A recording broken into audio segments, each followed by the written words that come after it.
Nandito tayo sa client. Baka naman vlogger, no? Okay, nandito tayo sa client. I-run lang natin yung yung furnace niya after the cleaning. Kailangan we conduct sequence of operation. Hindi lang basta pinakita natin yung apoy na nandito. Kailangan ipakita din natin kung paano siya nag-apoy. Okay? From the switch to thermostat, kailangan masatisfy natin yung client na or ma-convince natin yung client na furnace is working bago tayo umalis. Okay? So yung room temperature niya sa thermostat niya is 19. Ang nakaset sa kanya is 18.5. For sure hindi gagana yung furnace mo dahil mas mababa yung set point kaysa dun sa temperature. Okay?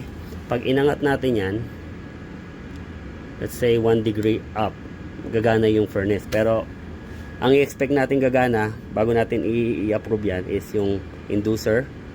Unang gagana inducer, igniter, mag-open yung gas valve din na apoy.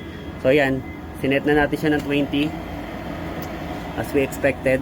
Inducer is running, naka-series yung pressure switch, magko-close yung mga wires niyan. Okay, calling for heat. Okay, igniter, few seconds you will hear mag-open yung gas valve natin and mag-shoot siya ng flame. Okay.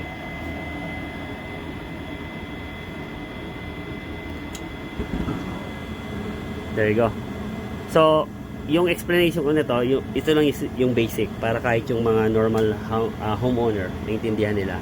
So, we don't have to be deeper sa explanation. At least, 'di ba, yung mga basic components niya from inducer to igniter, gas valve hanggang apoy, tapos lastly yung blower natin. Siya yung magdi-distribute ng air dun sa mga living space natin like bedrooms, living room, pati sa kitchen banyo. And other than that, we're good to go.